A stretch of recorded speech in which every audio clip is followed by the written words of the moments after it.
I roam again.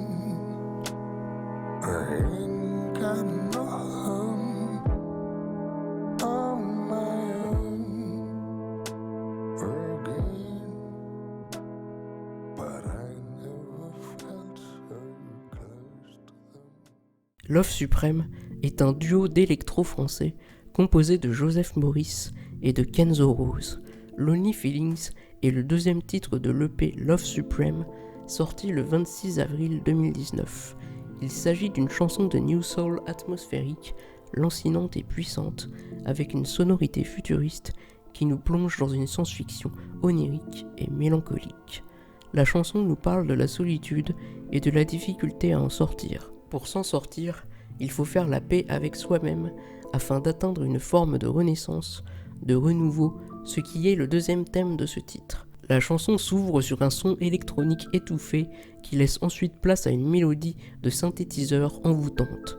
Puis, on découvre la voix de crooner de Joseph Maurice, à la fois grave, rauque et profonde, qui rappelle celle de Tom Waits ou de Leonard Cohen et qui semble nous murmurer dans le creux de l'oreille. On entend ensuite pour la première fois le chœur aérien du titre.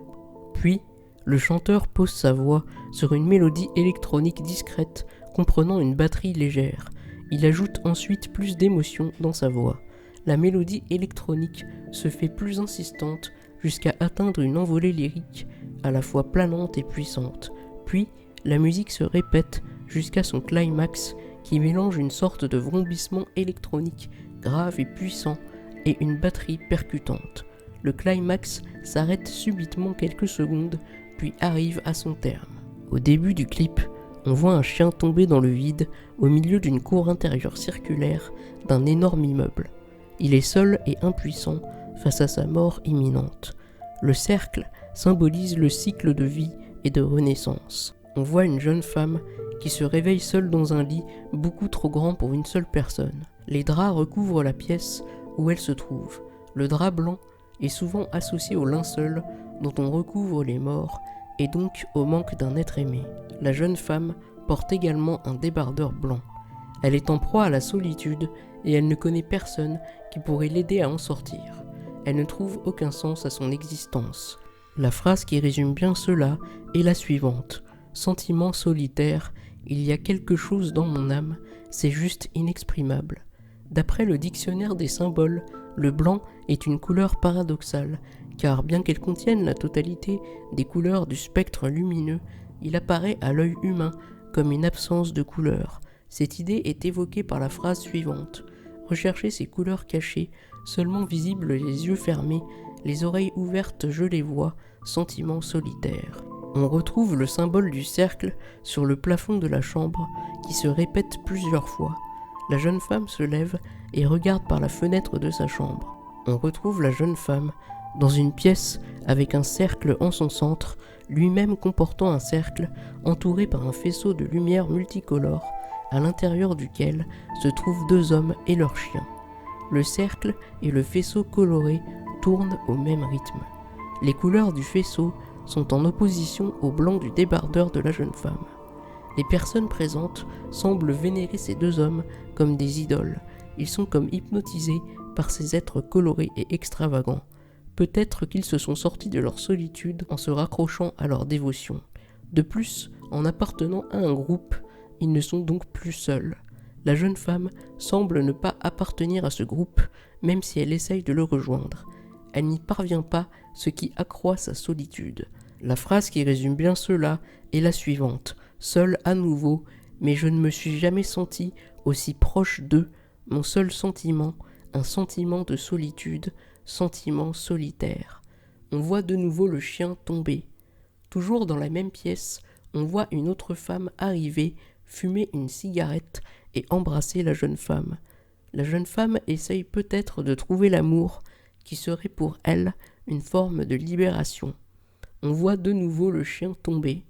La jeune femme marche dans un étrange couloir à la blancheur immaculée avec des bandes noires sur le côté et de multiples fenêtres. Le couloir est un lieu symbolique de renaissance où l'on passe d'un état à un autre. La jeune femme traverse le couloir et ainsi elle avance et progresse dans sa vie, même si cela est difficile. Elle accède ainsi à une meilleure connaissance d'elle-même, à une meilleure connaissance du sens de sa propre vie. On revoit le chien et l'immeuble.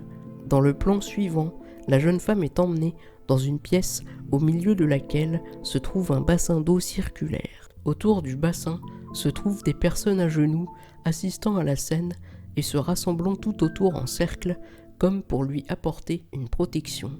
L'homme entièrement vêtu de blanc, sans doute un prêtre, plonge entièrement la jeune femme dans l'eau.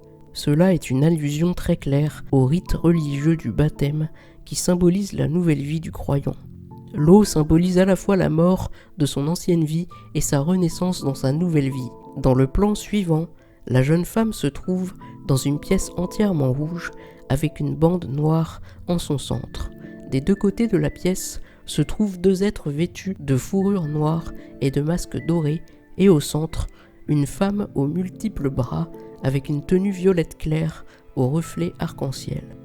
Il s'agit d'une évocation de Shiva qui est, dans la religion hindoue, le dieu de la mort, de la destruction et du renouveau. L'eau du baptême serait donc en fait l'eau du Gange, qui est l'eau sacrée dans laquelle les hindous se baignent pour se purifier et se laver de leurs péchés afin d'effectuer une renaissance spirituelle. L'immersion dans l'eau permet à la jeune femme de mourir symboliquement et de renaître en rencontrant Shiva. Ce dieu est souvent représenté avec deux serpents autour du cou. Les deux êtres à ses côtés portent justement chacun un serpent autour du cou. Ces deux êtres sont peut-être également les deux autres dieux principaux de l'hindouisme, à savoir Brahma, dieu créateur du monde et de la ronde des naissances et des morts, et Vishnu, protecteur et conservateur du monde, chargé de veiller à son évolution. On a ensuite une alternance avec le plan du chien qui tombe et de la jeune femme qui sort du bassin. Le chien continue de tomber et la jeune femme regarde la scène tout en bas de l'édifice. Elle est bouleversée car elle croit qu'elle va mourir, tout comme le chien. Elle se confronte à la peur et y fait face. Le chien tombe tout en bas dans l'amas de cendres. La jeune femme en pleure car elle a peur qu'il soit mort. Mais à sa grande surprise, le chien se met à bouger et se relève. Il vient de renaître de ses cendres. Tout comme il a survécu, elle a survécu. Elle se rend compte qu'elle est beaucoup plus forte qu'elle ne l'a jamais cru. Elle a surmonté sa solitude et elle peut donc continuer à vivre.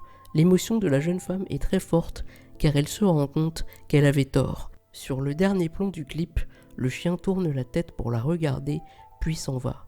D'après le dictionnaire des symboles, le chien a comme rôle principal celui de psychopompe. Il est le guide de l'homme durant la nuit de la mort, après avoir été son compagnon durant le jour de la vie. Lonely friend.